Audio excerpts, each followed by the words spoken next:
சிவசிவ என்கிலர் தீவினை ஆளர் சிவசிவ என்றிட தீவினை மாளும் சிவசிவ என்றிட தேவருமாவர் சிவசிவ என்றிட சிவகதி தானே. அனைவருக்கும் வணக்கம். அடியால் சிவலோகநாயகி சித்தர் பேசுறேன். இன்னைக்கு நம்ம பார்க்கக்கூடியது கருங்காலியின் பயன்கள். இந்த உலகத்தில் உள்ள பக்திமார்கள் அனைவரும், ஆன்மீகவாதிகள் அனைவரும் கருங்காலி பத்தின எல்லா டீட்டெயில்ஸும் கேட்குறீங்க. ஆனா இந்த கருங்காலி பத்தின தவறான கண்ணோட்டத்துல பார்த்துக்கிறீங்க. ஏன் அப்படின்னா, கருங்காலி போட்டா செக்ஸுவல் லைஃப்ல இருக்கக்கூடாது, ஸ்பிரிச்சுவல் லைஃப்ல வந்துடணும், அது வீட்டுல வைக்கக்கூடாது, பூஜை ரூம்ல வச்சா ரொம்ப சுத்தபத்தமா இருக்கணும், நான்வெஜ் சாப்பிடக்கூடாது, கோயில்ல மட்டும் தான் வைக்கணும், இப்படி நிறைய டவுட்ஸ் கேட்குறீங்க. ஆனா இதுல யாருமே சரியா சொல்லல. இதுக்கான முக்கிய விளக்கத்தை கொடுக்கறதுக்காகவே அடியாளின் குருநாதர் சிவகுருநாதர் நமசிவாய சுவாமிகள் திருவண்ணாமலையிலிருந்து வருகை தந்திருக்கிறார். இதுக்கான கருங்காலிக்குரிய அனைத்து டீட்டெயில்ஸும் இப்பொழுது என்னுடைய குருநாதர் விளக்கம் அளிப்பார். வாங்க நேர்களே, குருநாதரை சந்திக்கலாம். வணக்கம் குருஜி. ஓம் நமச்சிவாயா. வணக்கம் நமச்சிவாயம். குருநாதரே, என்னுடைய கிளைண்ட் நிறைய பேர் கருங்காலி பத்தின ஏகப்பட்ட டவுட்ஸ் கேட்கறாங்க. அந்த டவுட்ஸ் எல்லாம் கிளியர் பண்ற வகையில கருங்காலிக்குரிய எல்லா விளக்கத்தையும் நீங்க அவங்களுக்கு சொல்லணும். இது நானே சொல்றதுக்கு என்னுடைய குருநாதர் சொன்னா நல்லா இருக்குன்றது இந்த அடியாளின் ஒரு வேண்டுகோள். இந்த அடியாளின் வேண்டுகோளுக்கு இணங்கி கருங்காலியின் விளக்கத்தை என்னுடைய கிளைண்ட்டுக்கு கொடுங்க குருஜி. ஓம் நமச்சிவாயா. ஓம் நமச்சிவாயா. தென்னாடுடைய சிவனையே போற்றி, எந்நாட்டவருக்கும் இறைவா போற்றி. மந்திரமாவது நீரு, வானவர் மேலது நீரு, சுந்தரமாவது நீரு, துணிக்கப்படுவது நீரு, தந்திரமாவது நீரு, சமயத்தில் உள்ளது நீரு, செந்துவர் வாய்மை பங்கன் திரு ஆலவாயான் திருநீரே. ஓம் நமச்சிவாயா. ஓம் நமச்சிவாயா. ஓம் நமச்சிவாயா. பல ஆன்மீக பக்தர்களும் ஆன்மீகவாதிகளும் பக்திமான்களும் கருங்காலியினுடைய நன்மையை பற்றியும் அதனுடைய விவரங்கள் விளக்கத்தை பற்றியும் விவரங்களை சொல்லும்படி அடியனை கேட்டிருக்கிறார்கள். அதனுடைய விளக்கத்தை சுருக்கமாக மக்கள் அனைவருக்கும், பக்திமான் அனைவர்களுக்கும், ஆன்மீகவாதிகளுக்கும் நான் தெளிவாக விளக்கத்தை தெரியப்படுத்திக் கொள்கிறேன். இப்பொழுது கருங்காலி எப்படி நமது இந்து சமயத்திலே ருத்ராட்சம் பெருநீரு இந்து சமயத்தின் சின்னமாக விளங்குகிறதோ, அதுபோல் கருங்காலி என்பது அது ஒரு மூலிகை வகையை சேர்ந்த ஒரு பாசிட்டிவ் எனர்ஜியை தரக்கூடிய ஒரு மூலிகை மரம். அது சிவபெருமானே தன்னுடைய தேகத்தையே கருங்காலியாக மரமாக மாற்றி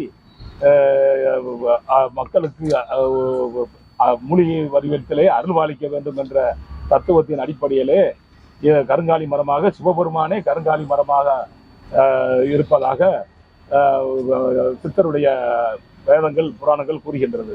கருங்காலி மிகவும் வலிமையானது. அதாவது பாசிட்டிவ் எனர்ஜியை தரக்கூடிய ஆற்றல், வலிமை மிக்க ஆற்றல் வரக்கூடியது. கோவில் கும்பாபிஷேகங்களிலே கலசத்திலே நவதானியங்களையும் வைக்கும் போது அந்த கலசத்திலே கருங்காலியினுடைய கட்டையையும் அதிலே வைத்துத்தான் பிரதிஷ்டை செய்வார்கள். என்ன காரணம் என்றால், கீழே இருக்கும் கருவறையிலே இருக்கும் விக்கிரகத்திற்கு பஞ்சபூத சக்தியின் ஆற்றல் மேலிருந்து அந்த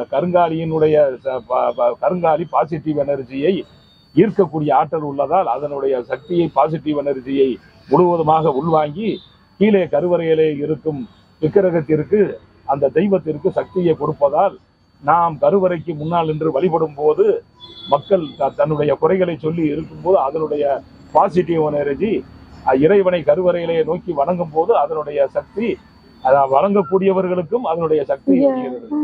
மனிதன் பல கவலைகள், பல குடும்ப பிரச்சனைகள், பல விஷயங்கள், மனம் தளர்ந்து போதல், பல விஷயங்களால் அவன் மனம் கலங்கி நிற்கும் பொழுது நாம் நேராக சென்று தெய்வத்தினுடைய கருவறையின் முன் நாம் அவனிடம் நம்முடைய குறைகளை சொல்லுகிறோம்.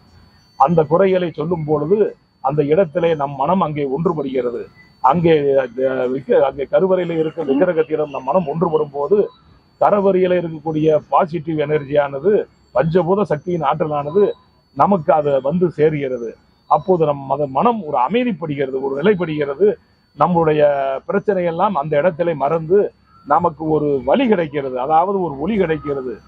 உன்னுடைய வழி இந்த வழி, இதிலே மனம் தளராதே, இதிலே வலிமையாக உனக்கு உண்டான விஷயத்தை நல்லபடியான முறையில் செயல்படுத்து, உன்னுடைய அனைத்து வாழ்க்கையிலும் நல்ல விஷயங்கள் அனைத்திலும் உனக்கு வெற்றி கிடைக்கும் என்ற ஒரு தைரியத்தையும் உன மன பலத்தையும் கொடுக்கிறது என்பது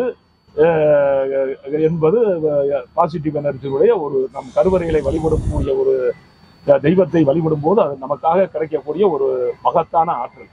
அதுவேதான் மனிதன் தினமும் கோயிலுக்கு செல்ல முடிய சூழ்நிலை ஏற்படாவிட்டாலும் நாம் சந்தர்ப்பம் கிடைக்கும் போதெல்லாம் நாம் ஒரு பழமையான கோயிலிலே சென்று கருவறையிலே நின்று வழிபட்டு அங்கே அமர்ந்து ஒரு 10 நிமிடமாவது நம் மனதை ஒன்றுபடுத்த வேண்டும்.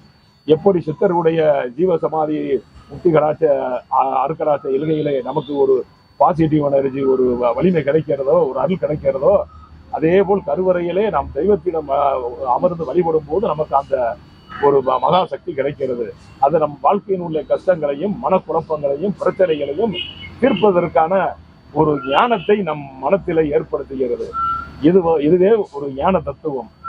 மேலும் கருங்காலியினுடைய தன்மையில் இப்பொழுது கருங்காலி மாலை வடிவிலும் ஒவ்வொரு கையில் அணிவதற்குண்டான மாலை வடிவிலும், கழுத்திலே அணிவதற்குண்டான மாலை வடிவிலும், வீட்டிலே வழி வைத்து வருவதற்குண்டான தெய்வ விக்கிரக சிலைகளை வடிவிலும் பல வழிகளில் இப்பொழுது சன்னியாசிகளாலும் சிவனடியாராலும் 48 நாட்கள் பூஜை செய்து வைத்து அதை ஆன்மீக பக்தர்களாக இருக்காங்க. ஒவ்வொரு ஜாதக ரீதியாக பார்த்து என்னென்ன பிரச்சனை இருக்கிறது, என்னென்ன பிரச்சனைகள், எந்த பிரச்சனைக்கு எந்த மாதிரியான அடிப்படையில வழிபாடு செய்ய வேண்டும், அதன் மூலம் அவர்களுக்கு என்ன பலன் கிடைக்கும், அதன் மூலம் அவருடைய பிரச்சனை எப்படி தீரும் என்பதையெல்லாம் ஞானத்தால் அறிந்து அதற்குண்டான உபதேசங்களை செய்கிறார்கள்.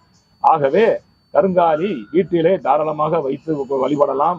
கருங்காலி விக்கிரகத்தாலான தெய்வ விக்கிரகங்களை வைத்து வீட்டில வைத்து வழிபடலாம்.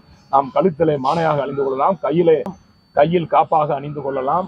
வீட்டிலே நாம் என்ன நமக்கு எந்த தெய்வத்தின் மீது நமக்கு பக்தி அதிகமாக இருக்கிறதோ அதை அந்த தெய்வகத்தின் விக்கிரகத்தை, கருங்காலியால் செய்த விக்கிரகத்தை வாங்கி வைத்து வழிபடலாம். கருங்காலி மாலை அணியக்கூடாது என்றது இல்லை. ருத்ராட்சத்துக்கு சில விதிமுறைகள் இருக்கிறது. கருங்காலிக்கு எந்த விதிமுறையும் கிடையாது. கருங்காலி வாங்கி அணிந்து நம் உடலிலே அது நாம் தினமும் காலையில் எழுந்து கருங்காலி மாலையுடன் குளிக்கும் போது அதனுடைய அந்த கருங்காலி மாலையினுடைய நீர் நமது மேல் படும்போது நம்மளுடைய உடம்பிலே, தேகத்திலே ஒருவித எழுச்சி ஏற்படுகிறது, ஒருவித ஞானம், ஒருவித ஒளி ஏற்படுகிறது. அதாவது கங்கையில் குளித்ததற்கு சமமான, எப்படி ருத்ராட்சம் அணிந்து நாம் குளிக்கும் போது கங்கையிலே நீராடி 108 சிவத்தலத்தை நாம் தரிசனத்துக்கு உண்டான சமம் இருக்கிறதோ, அதே போல் இதுவும் கங்கைக்கு நீரான இணையாக கருங்காலியின் நம் கழுத்திலே மாலையாக அணிந்து நாம் குளிக்கும் போது, அதை நாம் பயன்படுத்தும் போதும் நமக்கு அந்த தெய்வத்தினுடைய அனுக்கிரகம் பரிபூர்ணமாக கிடைத்துக் கொண்டிருக்கிறது. கருங்காலி மாலை அணிந்து கொண்டால் புலால் சாப்பிடக்கூடாது என்று சொல்கிறார்கள். அப்படி ஒன்றும் இல்லை. அது மனிதன் புலால் சாப்பிடக்கூடாது என்று இதுல ஒரு விதிமுறையும் கிடையாது. இதை கழுத்திலே போட்டுக்கொண்டு மது அருந்தக்கூடாது. ஒழுக்கமான வாழ்க்கை வாழ வேண்டும். புலால் சாப்பிட்டு கொள்ளலாம். அதனால் இதுக்கு எந்த ஒரு தோஷ பிரச்சனையோ தோஷ குறைகளோ கிடையாது. அதனால் மக்களும் பக்திமான்களும் கருங்காலி மாலை கண்டிப்பாக அணியலாம். நமக்கு ஒரு நல்லபடியான ஒரு வழியை கிடைக்கிறது. நமக்கு நல்லபடியான ஒரு மன தைரியத்தை கொடுக்கிறது. நாம் தவறான பாதையில் செல்லும் போது நமக்கு ஒரு ஞானம் தடுத்து நம்மை நல்வழிப்படுத்தி நல்வழி பாதையில் அனுப்புகிறது. ஆகவே இந்த கருங்காலி சிவனுடைய அம்சம். சிவமே கருங்காலி மரமாக ஆகி மக்கள் அனைவரிடத்திலும் ஒரு ஞானத்தை ஏற்படுத்த வேண்டும், ஞானம் அடைய வேண்டும் என்று ஒரு சின்ன ஒரு ஞானத்தின் அடிப்படை தத்துவமே இந்த கருங்காலி மரம். ஆகவே அவர்கள் இந்து சமயத்தில் வழிபடக்கூடியவர்களும் சித்தாந்தத்தில் ஆன்மீக சித்தாந்தத்தில் இருக்கக்கூடியவரும் அனைவரும் கருங்காலி மாலை கண்டிப்பாக அணியலாம். அதை எப்படி எந்தெந்ததை முறையாக அணியலாம், எப்படி வைத்து வழிபடலாம் என்னும் இன்னும் பல விளக்கங்களை தாங்கள் அணியும் போது நீங்கள் எங்களிடம் கேட்டு அதனுடைய விவரங்களையும், எந்த நேரத்திலே அணிய வேண்டும், எந்த கிழமையில அணிய வேண்டும், எந்த நேரத்திலே எந்த நட்சத்திரத்திலே அணிய வேண்டும் என்று இதுக்கு சில விதிமுறைகளாம் இருக்கிறது. அப்படியே வாங்கி அணியக்கூடாது. கருங்காலி சாப நிபுணத்தை கொடுத்து அதை செய்து அதன் மூலம் சிவனடியார்களாம் சன்னியாசிகளாம் தரப்படும் கருங்காலியில் ஒரு ஆக்கப்பூர்வமான ஒரு அபரிக சக்தி கண்டிப்பாக இருக்கும். கருங்காலி மாலை மூலிகையை சேர்ந்த ஒரு இதாக இருப்பதால் கண்டிப்பாக கருங்காலி மரத்தை கையில் கொண்டு வந்தும் அதிலே சாப நிவர்த்தி கொடுத்து சாப நிவர்த்தி மந்திரங்களை சொல்லி பிறகு பூஜைகளை வைத்து முறையாக அதை கொடுப்பவர்களிடத்திலே அதை கேட்டு வாங்கி பெற்றுக்கொள்ளலாம். ஆகவே எல்லோரும் கருங்காலி மாலை கண்டிப்பாக அணியலாம். வீட்டிலே கருங்காலி விக்கிரகங்களை வைத்து வழிபடலாம். கருங்காலியிலான வேல், கருங்காலிகளான சிவலிங்கம், கருங்காலிகளான சிறிச்சக்கரம், கருங்காலான குபேரேந்திரம், இன்னும் பல அனைத்து ஆன்மீக தத்துவத்தின் அடிப்படையிலே அனைத்தும் முறையாக சன்னியாசிகளும் சிவனடியார்களும் இது செய்யப்பட்டு ஆன்மீக பக்தர்களுக்கு கொடுக்கப்பட்டு கொண்டிருக்கிறது. ஆகவே யாரும் இதை பற்றி கவலைப்பட வேண்டாம். சிறிய குழந்தையிலிருந்து பெரிய மனிதர் வரை ஆயுள் காலம் வரை இதை கண்டிப்பாக அணியலாம். இதற்கு எந்த ஒரு வரமுறையும் கிடையாது. நாம் இதை அணியும் போதே நமக்கு ஒரு தத்துவம், ஒரு ஒழுக்கம் நம்மிடையே வந்து விடுகிறது. அந்த ஒழுக்கத்தை கருங்காலியை பற்றிய இன்னும் பல விவரங்களை தாங்கள் ஆன்மீக பக்தர்களுக்காக அடுத்த நிகழ்ச்சியில் இன்னும் விரிவான விவரங்களை அடியேன் தெரியப்படுத்துகிறேன். ஓம் நமச்சிவாயா. நன்றி குருஜி. ஓம் நமச்சிவாயா. என்ன நேயர்களே, இன்னைக்கு கருங்காலி பத்தி ஏகப்பட்ட டீடைல்ஸ் கேட்டீங்க. எல்லாருக்கும் குருநாதர் இன்னைக்கு விளக்கம் அளிச்சார். இந்த விளக்கம் உங்களுக்கு போதுமானதா இருக்கும்னு நாங்க நம்புறோம். இது பத்தி வேற ஏதாவது விளக்கம் தேவைப்பட்டுச்சு அப்படின்னா ஸ்கிரீன்ல தெரியல அந்த நம்பருக்கு கால் பண்ணுங்க. குருநாதர் உங்களுக்கு விளக்கம் அளிப்பார். இந்த கருங்காலி பத்தின எல்லா விளக்கத்தையும் நம்ம பார்த்தோங்க.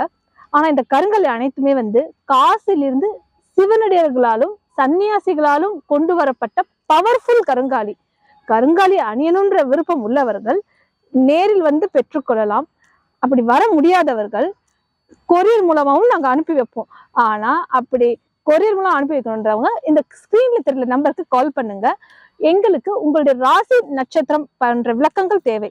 அந்த விளக்கத்தை நீங்க கொடுத்தீங்க அப்படின்னா அதை நாங்க 48 நாட்கள் பூஜை செய்து சிவ பூஜையில் வைத்து நாங்கள் உங்களுக்கு கொரியரில் அனுப்பி வைப்போம். என்ன நேயர்களே, இன்னைக்கு கருங்காலி பத்தின விளக்கம் உங்களுக்கு பயனுள்ளதா இருக்கும்னு நாங்க நம்புறோம். ஆன்மீக பக்தர்கள் அனைவருக்கும் மற்றும் உங்கள் அனைவருக்கும் எங்கள் சிவனடியார்கள் சார்பாக உங்கள் அனைவருக்கும் நன்றியை தெரிவித்துக் கொள்கிறேன். இப்பளுக்கு சிவகுருநாதர் நமசிவாய சுவாமிகளின் மாணவி சிவலோக நாயகி சித்தர். நன்றி, வணக்கம். சிவாய நமவோம்.